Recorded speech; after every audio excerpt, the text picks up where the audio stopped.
thought the optics of killing Caesar alone would be better. It would appear like the just killing of a tyrant and not an arbitrary massacre. The stage is now set. All that remains is for the signal to be given. Wow, they're really about to That signal is Senator Tillius Kimber. As he marches towards the dictator, he exclaims loudly. Wait, what group was he a part of? Maybe he was just with everyone, because Tillius, that wasn't a friend of his, was it? Loudly that Caesar should pardon his brother and return him from exile. Suddenly, dozens of other senators rise from their seats, and they too start approaching Caesar, shouting words of support for Kimber's request. The senators circle him like sharks in the water, growing ever closer, until Kimber thrusts out his fist and tears Caesar's toga down, revealing the tunic underneath. Startled, Caesar recoils and shouts. Damn. Moments later, the senator Publius Casca strikes the first blow from behind, with a dagger thrust that grazes Caesar's shoulder. Wow. He rises in shock, twirls around, and allegedly stabs Casca with a pen in retaliation. Pen? But alas, the pen is not mightier than the sword. In seconds, Caesar becomes enveloped by a shroud of togas and guys, all of them versus one person. Nah, it was collapses an ambush under a hail of daggers. Two Caesar loyalists try to break through to defend him, but they are pushed back. Marcus Brutus, Wow. a leading conspirator and former Pompeian, stabs Caesar in the groin amid the frenzy. A truly humiliating blow. After inflicting 23 stab wounds, the crowd of assassins stand back and admire their work. Oh my god. The would-be king, the tyrant, is dead. In a twist of irony, Caesar would bleed out beneath a statue of his former Civil War rival, Pompey the Great. The guy that he got. A statue he had refused to tear down. Guys, oh my days. This is a lot. Child, this is a lot. Oh my gosh. Caesar should have seen it coming. According to classical sources, a month before his demise in February of 44 BC, he visited a fortune teller by the name of Spurina. A fortune teller? He brought to her an animal to be sacrificed. And it is said that on the altar, she could not find its heart in its chest cavity. Seeing this as a bad omen, she warned Caesar his life was in danger. The next day, when he returned again with a different sacrifice, she was unable to find part of its liver.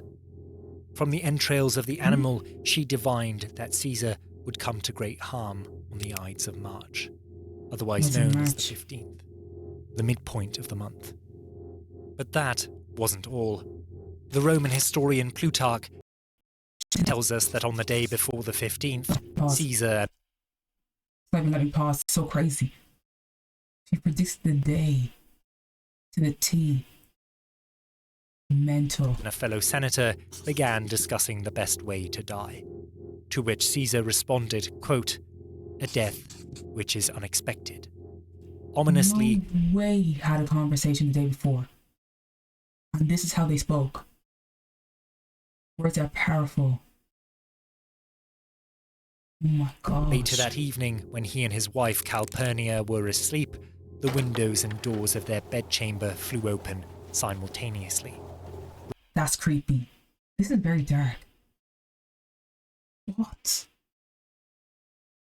He shouldn't have even left his gaff at this point. Like, what the fuck? Rousing Caesar from his slumber.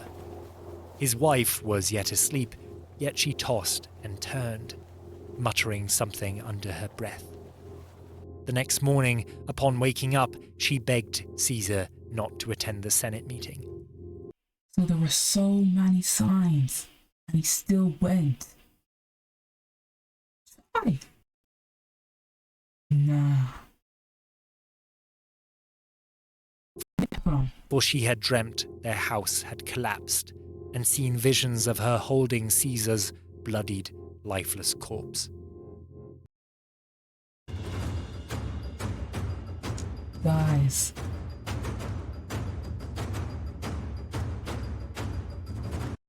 This is absolutely insane.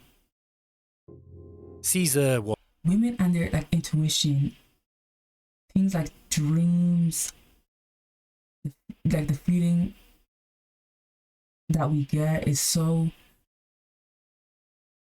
like I feel like there's something there when it comes to like the nature of women and just people in general when it comes to intuition. Like I think it's very meaningful. What do we think, Chad? Oh my by gosh. Roman standards not particularly superstitious, but the Oh, he wasn't mounting superstitious. signs were enough to put even him at unease. Then why To did be he go? sure, he summoned his own seers and had them conduct sacrificial rituals. All of them yielded bad omens. That was enough for him to postpone the Senate meeting, resolving not to attend. Then why did So he go? why, in the end, did he end up going? Well, his old friend, Decimus Brutus, convinced him on the morning of the Senate meeting to ignore the omens. All those signs? Okay, it says he was a trusted friend. But like, come on. Oh my gosh. And attend anyway. He appealed to Caesar's ego.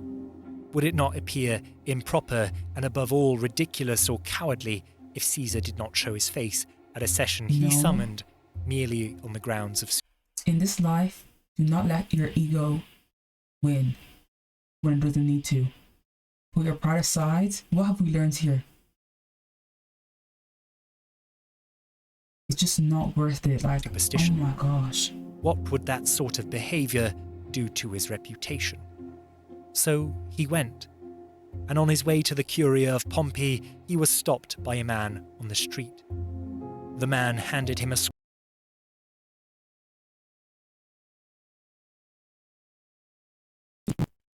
Wait, why are we pausing? scroll and urged him to read it immediately, Wait, you paused like 5 times, 1 second.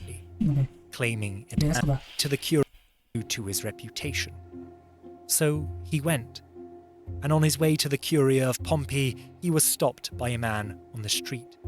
Who is this The man? man handed him a scroll and urged him to read it immediately, claiming it concerned him.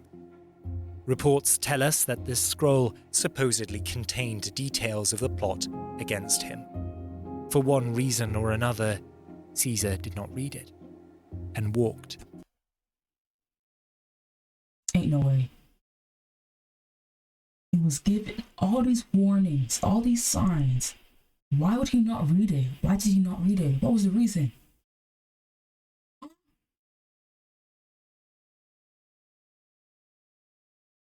No, this is Directly into the lion's den. Caesar's death would lead to a power vacuum and civil war that determined the fate of the Republic.